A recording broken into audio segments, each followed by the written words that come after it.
Some mornings at Heartland feel calm, but this one carried a silent warning, like the air itself was holding its breath. Nobody knew why yet, but before the sun reached the barn roof, everything would change for Amy, Nathan, Caleb, and Cheryl. The day began with a strange stillness hanging over the ranch. The grass moved gently in the breeze, but the horses were uneasy, shifting in their stalls as if they sensed something no one else could. Amy walked across the yard with purpose, her eyes scanning the horses one by one. She had spent her whole life reading animals, and she knew right away that something wasn't right. A trailer rolled up the drive, its engine rumbling through the silence. Cheryl stepped out, her face tight with worry. She held the lead rope of her horse, but the animal refused to move forward, snorting and pulling back like it was afraid of its own shadow. Amy walked toward them, calming her voice, calming her steps, but even she could feel the tension in the air. Cheryl didn't say much at first. She just kept her hand on the horse's neck, trying to stop it from trembling. Amy placed her hand beside hers, feeling the same shiver run through the horse's muscles. Something had frightened it deeply. Something recent. Something real. But Cheryl kept looking away, avoiding Amy's eyes. Before Amy could ask more, another sound cut through the tense quiet, the crunch of tires on gravel. A familiar truck slowed to a stop. Nathan climbed out, looking exhausted, like he hadn't slept at all. His shoulders were hunched, his jaw tense, and the way he stood told Amy he was carrying something too heavy for one person. Caleb appeared from behind the barn, brushing hay off his hands. He stopped when he saw Nathan. Their eyes met for a second too long. Caleb read people almost as easily as Amy read animals, and the moment he saw Nathan, he knew something was off. He didn't say anything, but the look on his face made it clear Nathan wasn't here for a casual visit. Amy turned her attention back to Cheryl's horse, trying to understand its behavior. The horse wasn't just scared, it was on high alert, reacting to every movement, every sound. Its breathing was fast, its head jerking at shadows that weren't there. As Amy worked to calm it, she noticed Cheryl fidgeting, her hands shaking slightly. Whatever had happened to the horse? Cheryl knew more than she was saying. For a moment, all four of them stood in the same yard, Amy with her steady calm, Cheryl with silent fear, Nathan with a heavy secret, and Caleb with growing concern. And though none of them spoke it out loud, they all felt it. Today was going to test them in ways they didn't expect. The moment Amy led the horse toward the round pen, its fear sharpened, almost like the ground itself had turned unsafe. It kept jerking its head, ears pinned back, eyes wide and searching for danger that no one else could see. Amy moved slowly, letting the horse feel her presence rather than forcing it. She knew panic when she saw it. This wasn't stubbornness. This was trauma. Cheryl followed behind, but she stayed a few steps back, as if she wasn't sure she wanted to face what was happening. Her arms were crossed tightly, not for warmth, but for protection from a truth she wasn't ready to admit. The horse snorted again, muscles bunching as if preparing to run. Amy placed her open palm near its neck, gently letting it decide whether to trust her. After a long moment, the horse lowered its head, trembling but trying. "This didn't start yesterday, did it?" Amy asked quietly, keeping her eyes on the horse. Cheryl hesitated. Her silence spoke louder than anything she could have said. She swallowed hard, her jaw tightening. It changed all at once. She finally whispered, "One night everything was fine. The next morning, he wouldn't even let me near him." Amy nodded, though she didn't believe it was that simple. Horses didn't break overnight. Something had happened. Something strong enough to leave a mark deep inside its memory. Amy stepped back, watching the horse circle her, its steps uneven, its breathing shallow. The fear was still fresh. Cheryl's footsteps scraped the dirt, nervously shifting. Amy glanced at her. The woman looked exhausted, eyes red, shoulders slumped as if she'd been carrying this weight for days. "Cheryl," Amy said gently, "I can only help him if I understand what changed." Cheryl opened her mouth to speak, but no words came. Instead, her gaze dropped to the ground. Amy didn't push, not yet. Pressuring someone who was already on edge could make the truth slip further away. Instead, She shifted her attention back to the horse. Amy positioned herself between the horse and the shadows cast by the barn. Immediately she saw a reaction. The animal stiffened, pulling back like the shape on the ground held something terrifying. Amy studied the shadow, then the horse's eyes, then its trembling legs. Something about a shape, a movement, a memory. She didn't say her guess out loud. Not until she knew for sure. You've been protecting him alone, haven't you? Amy said softly. Cheryl's breath caught. She didn't answer, but she didn't have to. The truth was written all over her face. The wind shifted suddenly, and the horse startled, slamming backward into the fence. Cheryl gasped and rushed forward, but the animal flinched away from her touch. That reaction hit Cheryl like a blow. She stepped back, her hands trembling. Amy gently placed a hand on Cheryl's shoulder. Hey, this isn't your fault, she said. But whatever he went through, it scared him deeply. Let me help him, and let me help you. A tear slipped down Cheryl's cheek, but she nodded. The horse wasn't the only one carrying fear today, and Amy knew before the day was over, she would have to uncover the truth hidden in both of them. Nathan stayed near the edge of the yard, half in the light, half in the long shadow of the barn. He looked like a man trying to decide if he should step forward or disappear completely. Caleb kept an eye on him from a distance, but Nathan wasn't ready for anyone to come closer yet. His hands were jammed into his pockets, his shoulders tight, as if holding himself together took every bit of strength he had left. Amy walked toward him slowly, giving him space to retreat if he wanted. Nathan didn't move. He stared at the truck he'd arrived in, like turning the key and driving away was the only escape he trusted. But he didn't. He stayed rooted to the spot, caught between running and reaching out. You came here for a reason, Amy said softly. Nathan rubbed a hand over his face. Yeah, he murmured, voice rough. I just don't know where to start. Amy didn't push. Nathan wasn't a man who opened up easily. He carried things quietly, letting them pile up until the weight became too much. Today, that weight was written all over him, dark circles under his eyes, tense jaw, the way he kept shifting like he couldn't get comfortable in his own skin. Something happened, didn't it? Amy asked. He let out a sharp breath, almost a laugh but without any humor. Something, he repeated. Yeah, something happened. But he didn't say what. Instead, he looked at the ground, kicking lightly at the dirt with the toe of his boot. Amy could see the hesitation, the fear of judgment, the fear of disappointing someone, maybe himself most of all.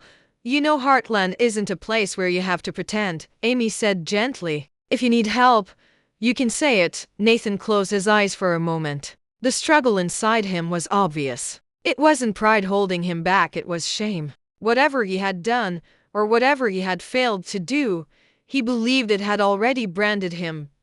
I messed up, he whispered. Badly. Amy waited. She didn't jump in to fix it, didn't soften it, didn't say the typical everyone makes mistakes. She just let him speak.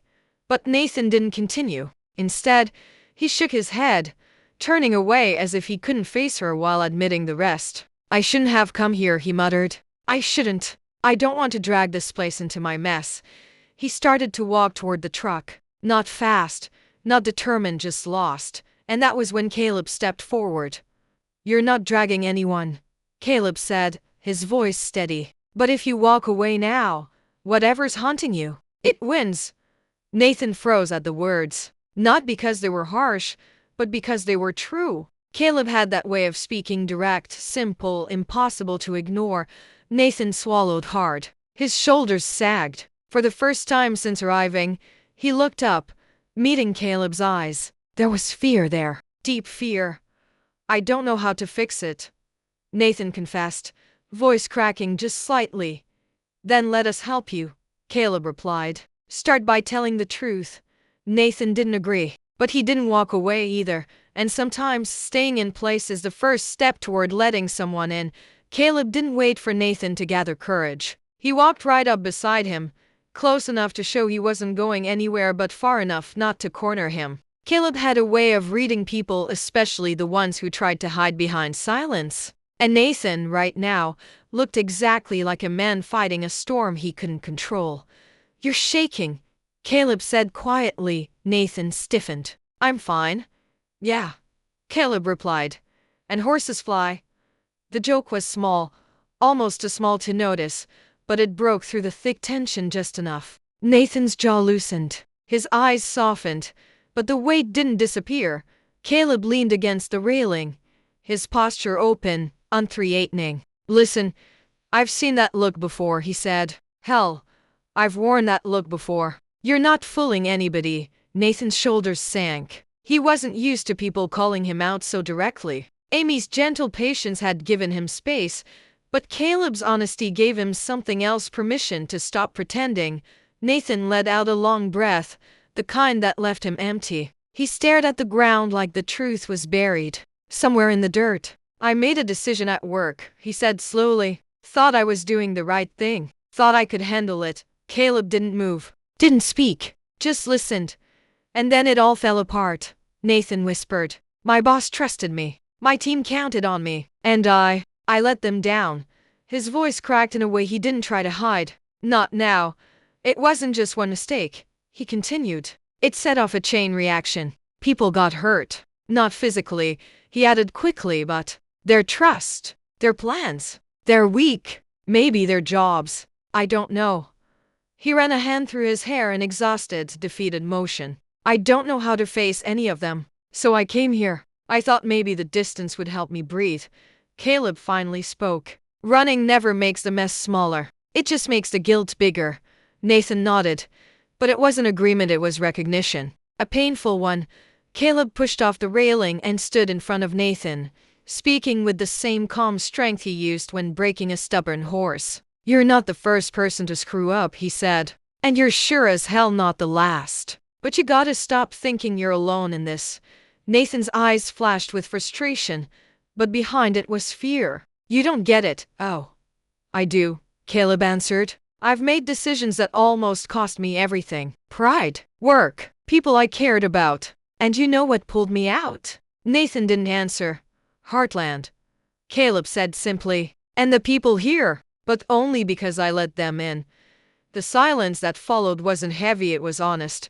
Nathan's gaze drifted toward the barn, where Amy worked with Cheryl's trembling horse. I don't want to be a burden, Caleb shook his head. Burden? Nathan, you walked in here carrying something too heavy for one person. Asking for help isn't weakness. It's what strong people do when they're tired of drowning. Nathan closed his eyes, letting the words sink deep. And listen, Caleb added quietly. You didn't come here by accident. Something inside you brought you to this place. Trust that. Nathan swallowed hard. What if I can't fix it? Caleb placed a steady hand on his shoulder. Then we'll fix it with you. And for the first time since Nathan had stepped out of his truck, he didn't look lost, he looked like someone who had finally stopped running. The round pen had grown so quiet that even the wind seemed to pause. Amy stood in the center, watching the horse circle her with stiff, nervous steps. It wasn't spooking randomly anymore, its fear had rhythm, a pattern. Like memories were pulling its reins instead of Amy's gentle cues. Cheryl leaned on the fence, gripping the wood so tightly her knuckles were white. She looked like someone waiting for bad news but terrified to hear good news too. The horse's every breath felt tied to her own. Amy lowered her gaze, studying the animal's movements the way others might study a map. The horse wasn't just scared, it was anticipating danger. That told her everything. Fear of something that had already happened. Something it expected to happen again.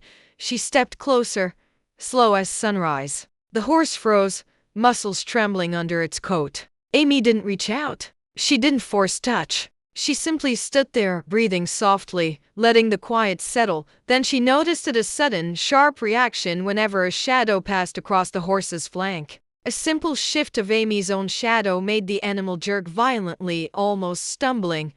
That was it. It's the shadow, Amy murmured. Something with a shape. Or someone. Cheryl's breath hitched. She blinked rapidly, as if fighting back the truth that had been clawing to the surface for days. Amy moved deliberately, guiding the horse so the shadows from the barn wall swept across its body. Each time, the panic grew. Not wild terror, memory, fear. A fear tied to a past moment, not the present one. Cheryl's voice cracked when she finally spoke. Amy, I didn't see who it was. I just heard the gate slam. And when I ran out, he was shaking like this, like he couldn't even breathe. Amy turned to her gently. Something startled him. Something big, loud, maybe a figure in the dark, a sudden movement. But it wasn't you. And it wasn't your fault. Cheryl covered her face with her hands. The weight of that moment broke through her carefully built wall. I should have protected him, she whispered. I was supposed to keep him safe. Amy stepped closer, her voice steady and calm. Cheryl, listen to me. Horses don't hold blame. They just remember fear. And sometimes, people do the same. A long silence spread between them, quiet, heavy, but honest. Amy returned to the horse, gently guiding it around her again. Slower this time, softer. Each step revealed more pieces of the story the horse couldn't tell with words but expressed through trembling muscles and frightened eyes. Suddenly, the horse halted, completely still. Its ears twitched, then focused on Amy. It stepped forward, closing the distance on its own. Its muzzle brushed her arm, cautious, testing, trusting. There it is, Amy whispered. That's the moment he's been searching for. Safety. Cheryl pressed a hand to her mouth, tears slipping down her cheeks. Not from fear this time, but from relief. Amy guided the horse through the shadows again, and for the first time, it didn't jump. It only flicked an ear, watching Amy, grounding itself in her calm presence. He's not broken, Amy said softly, just scared. And fear can heal if we go slow. Cheryl nodded, wiping her face. And me? She asked in a small voice. Can I heal too? Amy gave her a warm, knowing look. You're already trying. That's where healing starts. As the horse lowered its head beside her, breathing steadier than it had all day, Amy realized something bigger. Everyone at Heartland today was fighting a shadow of their own. And little by little, those shadows were beginning to lift. By late afternoon, the sun had shifted low, painting the Heartland ranch in soft gold. The air felt different now, lighter, warmer, as if the land itself recognized that something heavy had finally begun to loosen. Amy stood outside the barn with Cheryl's horse beside her, the animal calm for the first time all day. Its breathing was steady, its eyes softer, as though it had finally discovered a doorway back to safety. Cheryl approached slowly, uncertain, afraid she might break the fragile peace. But when the horse lifted its head toward her, not with fear but curiosity, Cheryl froze. She blinked back tears and reached out. This time, the horse didn't flinch. It stepped into her touch. A soft gasp left her. He remembers me, she whispered. He never forgot you, Amy said gently. He just needed someone to show him the fear wasn't real anymore. Cheryl pressed her forehead lightly to the horse's neck, relief melting through her. The moment was quiet, pure, healing in a way she hadn't allowed herself to feel in days. Meanwhile, not far away, Caleb and Nathan stood near the fence line. The silence between them wasn't sharp or uncomfortable anymore. It was the kind of silence shared by people who had finally stopped hiding. Nathan kicked at the dirt lightly. I feel like everything I touch falls apart, he admitted. Everything I tried to handle on my own. It just kept getting worse. That's the trick of carrying too much alone, Caleb said. You think you're being strong, but really, you're just getting buried deeper. Nathan let out a shaky breath. I want to fix it. I just don't know how. You start by going back, Caleb replied. By owning it. People respect honesty more than perfection. Nathan stared across the field, the weight in him shifting, still heavy, but no longer crushing. What if they don't forgive me? Caleb gave a small, knowing smile. Then you learn, and you grow, and you don't run from the next thing that scares you. Nathan nodded slowly. It wasn't confidence yet, but it was clarity. And for someone who had felt lost since the moment he'd messed up, clarity was a step forward. Amy walked over then, wiping dust from her hands, her expression soft. She could see the change in Nathan, the way his shoulders weren't pulled so tight, the way his breathing was deeper, steadier. You don't have to carry this alone, she told him. Heartland has always been a place for second chances. That includes you. Nathan's voice wavered. I don't deserve this kind of support. Maybe not, Caleb said with a half grin. But nobody who comes here does. That's why it works. The three of them shared a small laugh, quiet but real. The kind that closes a long chapter and opens a better one.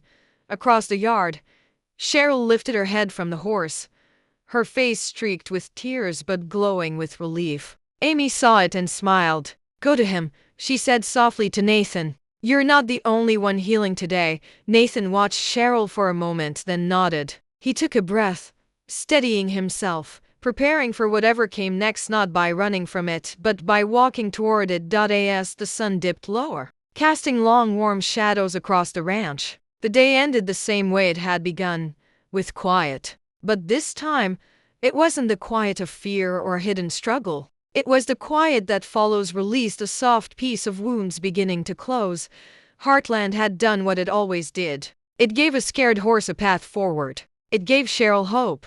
It gave Nathan the courage to face the truth. And it reminded everyone, including Caleb and Amy, that healing rarely happens alone. Sometimes, all you need is a place and people who don't give up on you, even when you've given up on yourself.